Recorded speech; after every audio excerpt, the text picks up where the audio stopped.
A Vacation to Alderrest by BPWrites. I couldn't see it coming. It seemed like the harder I tried to run away, the harder it was to make my legs move. They felt like concrete, slowly drying, becoming immovable. I spared a glance behind me without being able to see. I knew that it was right behind me. I couldn't tell you what it was, but it was going to kill me. I turned back around. My feet are asleep, threatening to drag me beneath the earth. The thing behind me emits a squeal, and I know I'm done for. I brace for death, and I dart awake, stomaching the urge to scream at the top of my lungs. My hands shake as I slowly throw the covers off my feet and slide them to the side of the bed to get some water. It seems silly, but I check them for feeling before beginning my journey through the darkness of our bedroom and into the bathroom. I've been having this same nightmare every night since my wife and I arrived in Alderrest. I grew up with night terrors, so this wasn't exactly uncommon, but it could have come at a better time. Jen and I have been in Alderrest, Washington for 3 evenings now.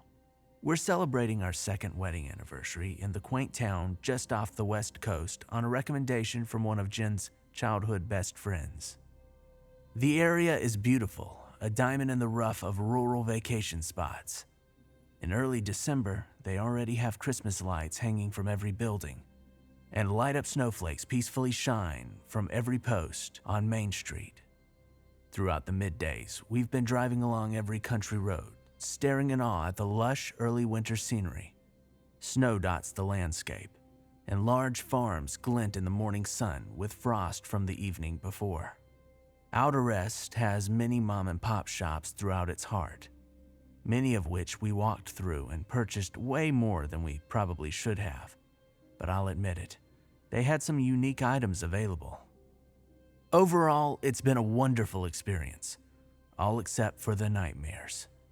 It always ends the same, an unseen force chasing me, and my legs stop working. The beginning changes, though. Sometimes the townsfolk around me turn violent and loud. Sometimes I get lost in the untamed forest. Once it just cut straight to the ending. But every time, I wake up in a cold sweat, my body's shaking, and I'm scared out of my mind. I've begun to dread the night, but that didn't mean I was going to let it ruin our trip, however. When I was younger and the night terrors were much more frequent, and more often than not debilitating, I had developed a routine to calm myself once woken. A quick glass of water, an early shower, followed by a comforting snack, normally a Reese's peanut butter cup. That would usually allow me to ease back into the day without feeling terrified of every peripheral movement. After the dream this morning, I decided that I would sit in the living room of the house that we were renting and read a book with some coffee while waiting for Jen to wake up. The sunrise was as stunning as you would imagine, and before long, my wife joined me for a quiet morning.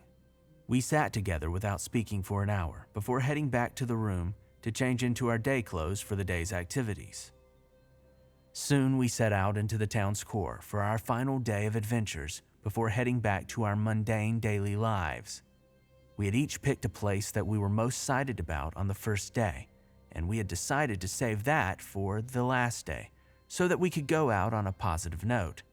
Mine was the antique comic book shop towards the northern end of the main street. It contained only comics that were over 20 years old and in good condition. As a collector, it was a dream come true. Most of the prices were reasonable too, which was not common for older, high-quality books. Jen wanted to check out the Wiccan store. Recently, she had found a love for healing crystals and essential oils.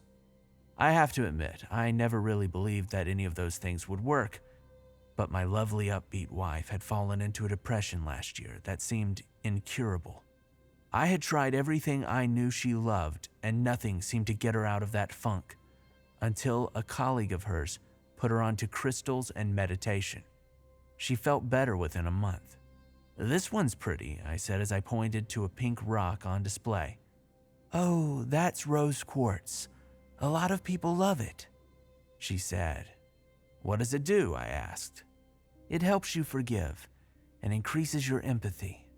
I wanted to learn, not because I necessarily would ever use the information myself. I didn't believe it, but it was important to Jen, so.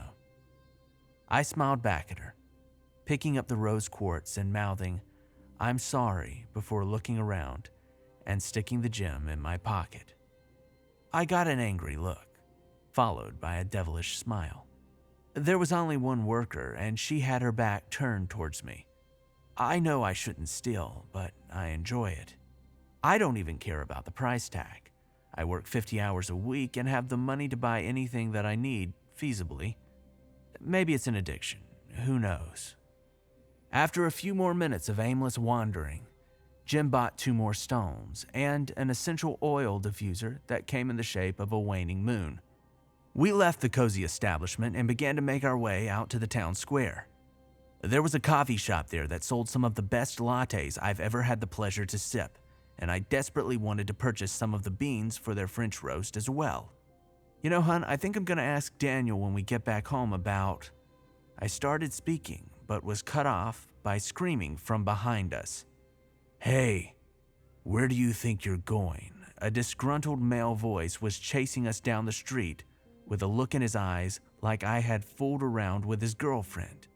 I simply shot him a confused look and pointed at myself as if to ask whether he was talking to me. "Yeah, you. Who do you think you are?" At this point, he had reached me and reached his arms out to shove me backwards, which he did, nearly knocking me over more from surprise than from force. "Hey!" Jen shouted. I shot her a glance, trying to tell her with my eyes to let me handle this.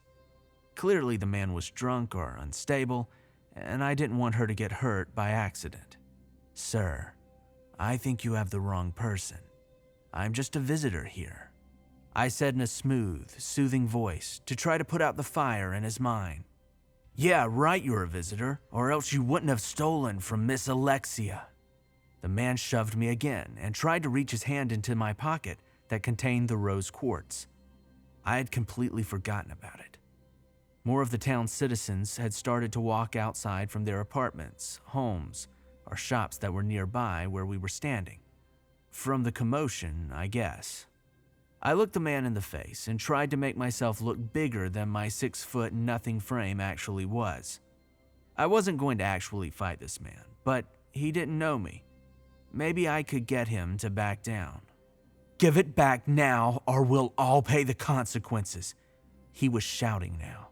The men and women that had gathered around figured out what was happening and also started to shout at me, screaming for me to give back what I had taken, telling me that it wasn't mine and they wouldn't pay for my sins. I was starting to panic, and clearly Jen was too. She grabbed my hand and pulled me away, sprinting down the street away from the man as fast as she could. Unfortunately, she was wearing heels, and this made things difficult. I turned around and saw that there was a literal mob of people chasing after us. "Nick, I don't mean to sound crazy right now, but I've been dreaming this exact scenario ever since we arrived in Alderrest, and it's really freaking me out because—" I didn't mean to, but I turned to my wife for a moment. This is how my nightmares had started too. The townspeople going berserk for no reason. Then we would run away. And then, I felt it before I heard it.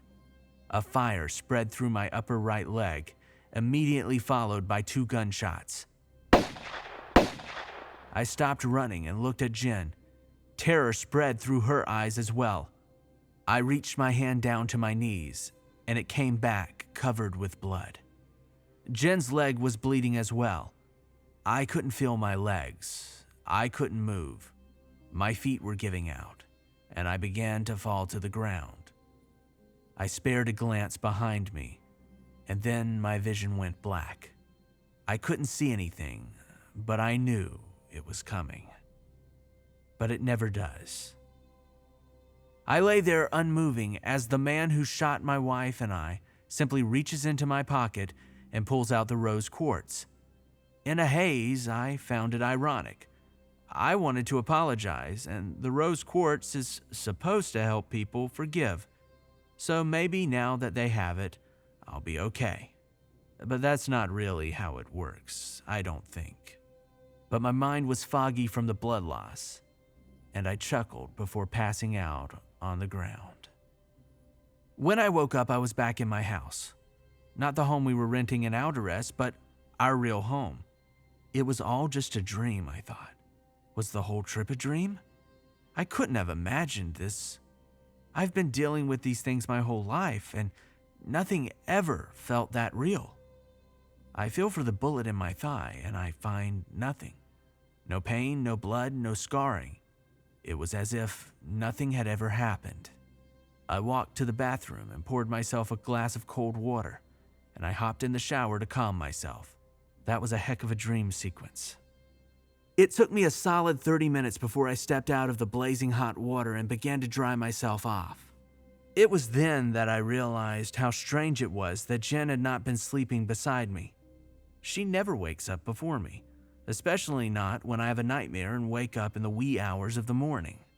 Stepping out of the steaming room, I see a note on my bedside counter, addressed to me in handwriting I don't recognize. My heart starts beating a little faster as I open the plain white letter and begin to read. Dear Nick, I hate to do this, but you stole from me. I gave you the chance to return the item. 1 whole hour I allowed, but you chose to remain selfish. The item you stole was worth $1.99. Now I have to steal from you, and the things I take have considerably more value. I left you something to remember her by. Your sweet Jen. I hope you've learned your lesson and you do not come back to Alderrest. You are not welcome here anymore. Sincerely, Mrs. Alexia.